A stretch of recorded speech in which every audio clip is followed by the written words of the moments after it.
Hello everyone, मैं फिर से आप लोगों के लिए लेकर आ गई हूँ एक न्यू सीरीज़। अगर आप लोगों को ये सीरीज़ अच्छी लगती है तो प्लीज़ इस वीडियो को लाइक और चैनल को सब्सक्राइब ज़रूर कर लीजिएगा, ताकि फ्यूचर में भी मैं आप सभी लोगों के लिए न्यू सीरीज़ लेके आती रहूँ। तो चलिए विदाउट किसी देरी के इस ड्रामे की एक्सप्लेनेशन को यहाँ पे स्टार्ट करते हैं।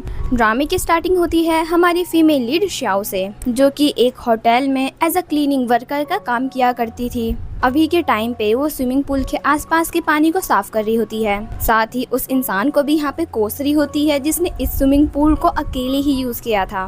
खैर तभी उसका पैर यहाँ पे स्लिप होता है और वो सीधा जाके यहाँ पे पानी में गिरती है। उसे तो स्विमिंग यहाँ पे आती नहीं थी, तो वो हेल्प के लिए किसी को बुलाने लग जाती है। और तभी यहाँ पे एंट्री होती है हमारे मेन लीड यानजाओ की, जो कि आते ही श्याओ को यहाँ पे बचा लेता है। अभी थोड़ी देर पहले उसी ने इस स्विमिंग पूल को यहाँ पे यूज किया था और श्याओ उसी को यहाँ पे कोस रही थी। स्विमिंग पूल के बाहर आते ही श्याओ यहाँ पे उसको थैंक्स बोलती है और उससे फिर रिक्वेस्ट करने लग जाती है कि प्लीज़ होटल वाले को इसके बारे में मत बताना, नहीं तो वो फिर मेरी सैलरी में से पैसे काट लेंगे। यानजाओ उसे यहाँ पे कुछ भी नहीं बोलता, लेकिन वो एकदम से रुक जाता है और फिर उसे बोलता है कि तुम जो भी काम करती हो देख के क्या करो, नेक्स्ट टाइम अगर तुम गिरोगी तो कोई भी नहीं आएगा तुम्हें बचाने के लिए। इतना कहते ही वो चला जाता है।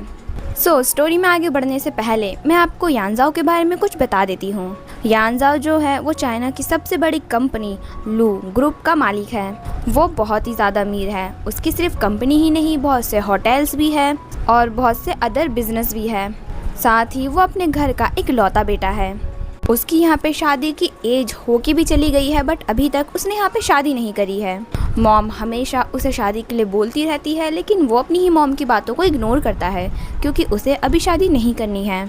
मॉम का भी फिक्र करना जायज़ था क्योंकि उसकी एज 30+ हो चुकी थी। सभी लोग उसके बारे में बातें भी बनाने लग गए थे कि लगता है कि ये बच्चे पैदा नहीं कर सकता है, इसलिए ये शादी भी नहीं कर रहा है।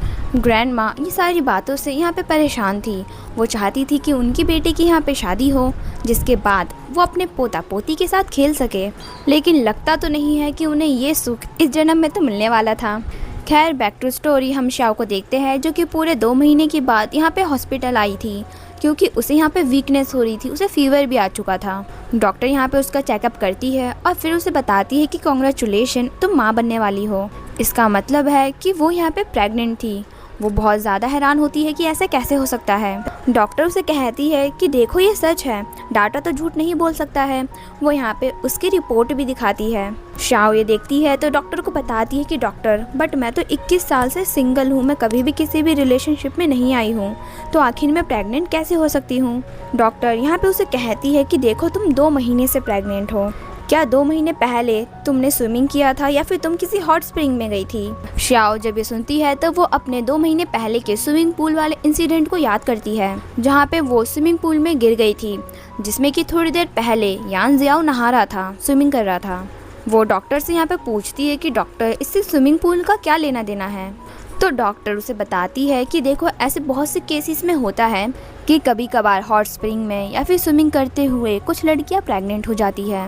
श्याओ ये सुन के हैरान, ऐसा भी हो सकता है क्या। खैर वो यहाँ पे डिसाइड करती है कि वो अब इस बच्चे को पालेगी, क्योंकि जो भी कुछ हुआ है उसमें इस मासूम बच्चे की कोई भी गलती नहीं थी। अब इसी के बाद हमें पूरा 6 साल बाद का सीन दिखाया जाता है, जहाँ पे श्याओ ने एक लड़की को यहाँ पे जन्म दिया था। उसका नाम उसने यहाँ पे यान यान रखा था। यान यान जो कि अपनी मॉम से बहुत ही ज़्यादा प्यार करती थी। वो बाकी बच्चों की तरह बिल्कुल भी नहीं थी जिद्दी नकचिड़ी, बल्कि वो यहाँ पे बहुत ही ज़्यादा समझदार थी। इतनी ज़्यादा समझदार कि अभी से उसने यहाँ पे डिसाइड कर लिया था कि जब वो बड़ी होगी तो अपनी मॉम को एक मस्त सी लाइफ देगी। श्याओ भी अपनी बेटी यान से बहुत ज़्यादा प्यार करती थी। उसे यहाँ पे इस बात का भी दुख था कि वो अपनी बेटी यान के लिए टॉयज भी नहीं खरीद सकती है। उनके खर्चे यहाँ पे बढ़ गए थे, तो उसने यहाँ पे एक और जॉब करने का डिसाइड किया था एज अ ट्यूटर। वो अभी लू मैंशन जाने वाली थी इंटरव्यू के लिए, इसीलिए वो यान यान को बोलती है कि यान यान तुम अकेले आज स्कूल चले जाना, मुझे कुछ काम है। जिसके बाद वो यहाँ पे लू मैंशन आती है। हमें पता चलता है कि ये लू मैंशन किसी और का नहीं बल्कि यानजाओ का ही था। वो आते ही यानजाओ की मॉम को अपना इंट्रोडक्शन देती है और अपनी इंफॉर्मेशन की फाइल भी दे देती है। यानजाओ की मॉम उसे बोलती है कि मैंने ऑलरेडी ही तुम्हारी इंफॉर्मेशन को देख लिया है, तुम बच्चों को संभालने में बहुत ही ज़्यादा अच्छी हो, इसीलिए मैं चाहती हूँ कि तुम आज से ही मेरी पोती लिली को पढ़ाना स्टार्ट कर दो। साथ ही मैं चाहती हूँ कि पढ़ाने के साथ साथ तुम उसे कुछ एक्स्ट्रा एक्टिविटीज़ भी सिखाया करो। शाओ इसके लिए यहाँ पे तुरंत तैयार हो जाती है। साथ ही वो खुश भी थी कि वो पहले राउंड में ही यहाँ पे इंटरव्यू में पास हो गई और उसे जॉब भी मिल गई। खैर तभी यहाँ पे एंट्री होती है यानजाओ की। दोनों की नज़र यहाँ पे एक दूसरे से मिलती है। दोनों ही हैरान थे। उन दोनों को ही लग रहा था कि हमने एक दूसरे को कहीं तो देखा है, बट उन्हें समझ में नहीं आता कि उन्होंने एक दूसरे को कहाँ पे देखा है। तभी हम बटलर लुई को देखते हैं जो कि यहाँ पे लिली को इशारा करती है। लिली तुरंत उसके इशारों को समझते हुए यानजाओ के पास आती है और उसे डैड कह के पुकारने लग जाती है। बट यानजाओ तो श्याओ में इतना ज़्यादा खोया हुआ था कि उसे लिली की आवाज़ ही नहीं आती है। उसकी मॉम उसे होश में लाते हुए बोलती है कि लिली तुम्हें कब से आवाज़ लगा रही है, तुम्हें सुनाई नहीं दे रहा है। यानजाओ अपनी मॉम की बातों को इग्नोर करता हुआ कहता है कि मुझे बहुत सा काम करना है, मैं बहुत ही ज़्यादा बिजी हूँ, इसीलिए मैं अपने रूम में जा रहा हूँ। लेकिन हम देखते हैं कि मॉम उसे यहाँ पे रोक लेती है और श्याओ को लिली के साथ उसके रूम में भेज देती है ताकि वो उसे पढ़ाना स्टार्ट कर दे। यानजाओ जैसे ही यहाँ पे सोफे पे बैठता है तो वो अपने बेटे को सुनाने लग जाती है कि तुम शादी कब करोगे, ऑलरेडी तुम्हारी एज 32 हो गई है, तुम्हें कंपनी की कोई भी केयर नहीं है, अगर तुम शादी नहीं करोगे, तुम्हारे बच्चे नहीं होंगे तो लू ग्रुप को कौन संभालेगा। यानजाओ अपनी मॉम पे यहाँ पे गुस्सा करते हुए कहता है कि आपके पास ऑलरेडी आपकी ग्रैंड डॉटर लिली है। तो इतना कहते ही वो यहाँ से जाने लग जाता है। पीछे से मॉम उस पर गुस्सा करते हुए कहती है कि बट वो हमारी लू फैमिली की मेंबर नहीं है, वो तुम्हारी खुद की बेटी भी नहीं है। ऊपर जाती श्याओ ने भी ये सुन लिया था तो उसे भी पता चल जाता है कि लिली लू फैमिली का अपना खुद का ब्लड नहीं है।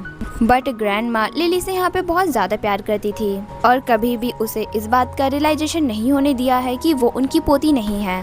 कुछ देर के बाद हम देखते हैं कि श्याओ को यहाँ पे यानियान के स्कूल से फ़ोन आता है कि यानियान ने स्कूल में किसी को बहुत बुरी तरीके से पीट दिया है, इसीलिए उसे स्कूल जल्द ही आना होगा। वो ये सुन के अपनी बेटी के लिए परेशान हो जाती है। वो तुरंत यहाँ पे यानजाओ की मदर के पास जाती है और उनसे बोलती है कि मिस लू, मेरी बेटी के स्कूल में कुछ प्रॉब्लम आ गई है तो मुझे अभी के अभी स्कूल जाना होगा, क्या मैं स्कूल जा सकती हूँ। वो यहाँ पे उनसे परमिशन ले रही थी। मिस लू कहती है कि तुम अभी तो यहाँ पे आई हो, ये तुम्हारा पहला दिन है और तुम अभी से छुट्टी ले रही हो, वैसे तुम्हारी बेटी के फादर कहाँ हैं, वो भी तो जा सकते हैं। श्याओ उन्हें बताती है कि मेरी बेटी के फादर नहीं है, मैं एक सिंगल मॉम हूँ। अब ये सुनते ही मिस लू से कहती है कि ठीक है फिर तुम स्कूल चली जाओ, और हाँ साथ ही अपनी बेटी यानियान को यहाँ पर भी लेके आ जाना ताकि वो मेरी पोती लिली के साथ खेल सके, उसे अकेला फील नहीं होगा। श्याओ ये सुन के खुश होती है और तुरंत स्कूल के लिए यहाँ पे निकल जाती है। कुछ देर के बाद जब वो यानियान को यहाँ पे स्कूल से मेंशन लेके आती है तो वो सबसे पहले मिस लू को यानियान से मिलाती है। मिस लू जब यानियान को यहाँ पे देखती है तो वो बहुत ही ज़्यादा हैरान होती है क्योंकि उसकी शक्ल सेम उसके बेटे यानजाओ से मैच कर रही थी जब वो छोटा हुआ करता था। साथ ही उसके गर्दन पे एक तिल था जो कि सेम यानजाओ की गर्दन पे भी था। उन्हें यहाँ पे कहीं ना कहीं डाउट होने लग जाता है कि कहीं यान उनकी खुद की पोती तो नहीं है। कंफर्मेशन के लिए वो यहाँ पे श्याओ से पूछती है कि क्या तुम मेरे बेटे से पहले कभी मिली हो। श्याओ उन्हें बताती है कि नहीं, मैं उनसे पहले कभी नहीं मिली, हाँ उनका नाम सुना है कि वो लू ग्रुप के प्रेसिडेंट है, बट मैं उनसे पहले कभी भी नहीं मिली हूँ। मिस लू ये सुन के यहाँ पे हामी भरती है, बट उन्हें कहीं ना कहीं यहाँ पे डाउट हो रहा था क्योंकि उन्हें यानियान से इतनी ज़्यादा स्ट्रॉन्ग फीलिंग आ रही थी कि वही उसकी पोती है। साथ ही वो यानियान को देख के बहुत ही ज़्यादा खुश भी हो रही थी। तभी यहाँ पे बटलर लुई आती है जो कि आते ही लिली को यहाँ पे भेजती है ग्रैंड माँ के पास। लिली भी ग्रैंड माँ के पास आके बोलती है कि ग्रैंड माँ क्या आप मुझसे प्यार नहीं करती हो। ग्रैंड माँ बोलती है कि बेटा ऐसा नहीं है, तुम ही मेरी एक पोती हो, आखिर मैं तुमसे प्यार कैसे ना करूँ। और हाँ देखो हमारे घर एक न्यू गेस्ट आई है, ये तुम्हारी टीचर की बेटी यानियान है, आज से तुम इसी के साथ खेलोगी और हाँ इसका बहुत अच्छे से ख्याल भी रखना। जिसके बाद वो यहाँ पे बटलर लुई को ऑर्डर देती है कि वो दोनों बच्चों के लिए यहाँ पे पेस्ट्री लेके आए और यानियान के खेलने के लिए बहुत सारे टॉयज़ भी।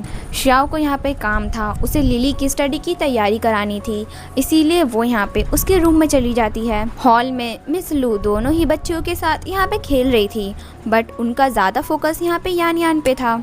ये देख के लिली को बिल्कुल भी अच्छा नहीं लगता, उसे तो यहाँ पे यानियान से जेलिसी फील हो रही थी, इसीलिए जो मिस लू ने उसे डॉल दी थी वो उससे छीनने लग जाती है। इसी छीना छानी में यानियान के हाथ से वो डॉल स्लिप हो जाती है और वो सीधा जाके नीचे गिरती है। अब गिरते टाइम उसका जो सर था यहाँ पे सोफे के पैर पे लग गया था, जिससे कि वो यहाँ पे बेहोश हो जाती है। यान जाओ भी यहाँ पे आ चुका था, श्याओ भी नीचे आ चुकी थी। सभी लोग ये देख के हैरान होते हैं, जिसके बाद यान यान को हॉस्पिटल लेके जाया जाता है। हॉस्पिटल में यान जाओ ने यान यान के लिए एक बेस्ट डॉक्टर अरेंज करा दिया था, जिससे कि वो जल्दी ठीक हो जाती। श्याओ को इसके बारे में वो बताता है, साथ ही कहता है कि अगर तुम्हें किसी भी चीज़ की ज़रूरत हो तो तुम मुझे कॉल कर सकती हो। श्याओ उसे थैंक्स बोलती है। यान जाओ यहाँ से ऑफिस के लिए निकल जाता है, बट वो एक बार पीछे मुड़ के श्याओ को ज़रूर देखता है। उसे यहाँ पे फील हो रहा था कि उसने श्याओ को कहीं तो देखा है, बट कहाँ देखा है वो उसे यहाँ पे समझ में नहीं आ रहा था। मिस लू यहाँ पे श्याओ के पास आती है और वो यहाँ पे उससे माफ़ी मांगने लग जाती है कि मुझे माफ़ कर देना, मेरी पोती लिली के वजह से ये सब कुछ हुआ, मैं घर जाके उसे अच्छे से डिसिप्लिन करूँगी। श्याओ ने समझाती है कि देखिए आपको माफ़ी मांगने की ज़रूरत नहीं है, वो दोनों ही अभी बच्चे हैं और खेल खेल में ऐसा हो जाता है, यान यान की भी इसमें गलती होगी। तभी डॉक्टर ऑपरेशन रूम से यहाँ पे निकल के आता है। वो बहुत ही ज़्यादा परेशान था। वो श्याओ को बताता है कि श्याओ को ब्लड की ज़रूरत है, उसका बहुत ज़्यादा ब्लड लॉस हो चुका है, अगर उसे ब्लड नहीं मिलेगा तो उसे शॉक लग सकता है और वो कोमा में भी जा सकती है। श्याओ डॉक्टर को कहती है कि आप मेरा ब्लड ले लीजिए, बट प्लीज़ मेरी बेटी को बचा लीजिए। डॉक्टर उससे ब्लड टाइप पूछते हैं उसका, तो श्याओ बताती है कि ए ब्लड टाइप। ये सुन के डॉक्टर कहते हैं कि ये तो आपकी बेटी का ब्लड टाइप है ही नहीं, उसका जो ब्लड है वो बहुत ही ज़्यादा रेयर ब्लड है, यूनिवर्सल ब्लड है। 1000 लोगों में से 50 लोग ही हैं जिनके पास ये ब्लड टाइप होता है।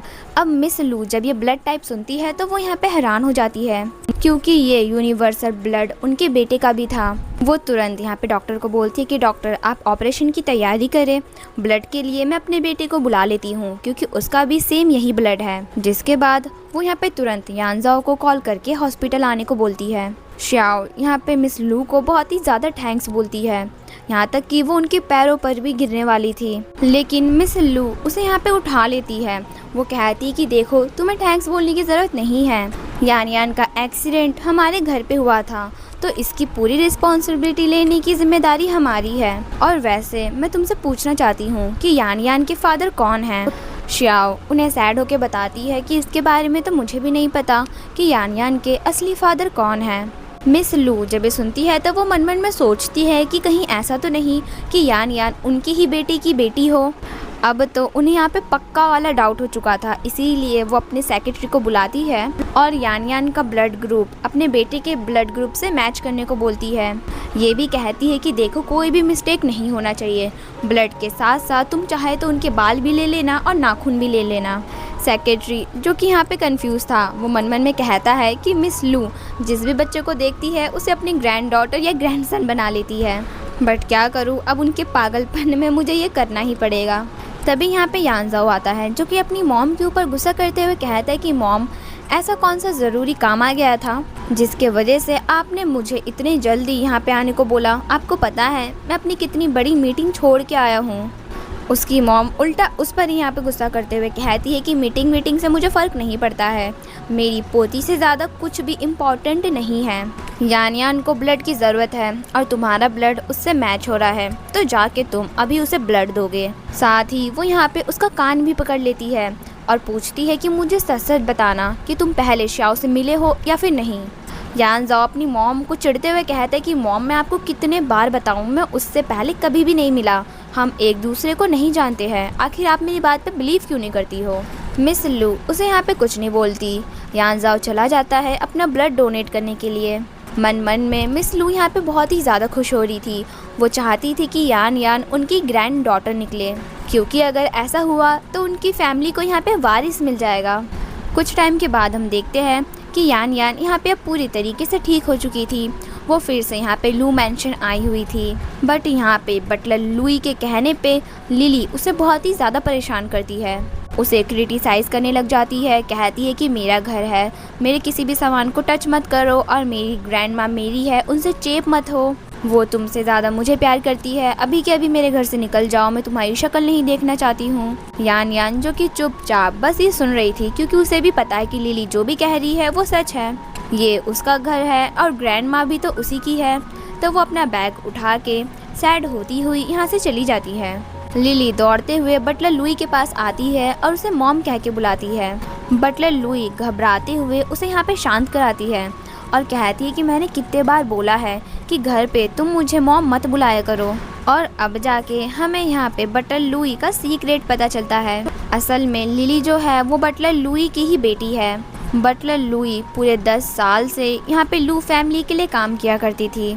उन्हें पता है कि मिस लू वारिस से कितनी ज़्यादा ऑब्सेस्ड है। वो चाहती थी कि उनका कोई पोता या पोती हो।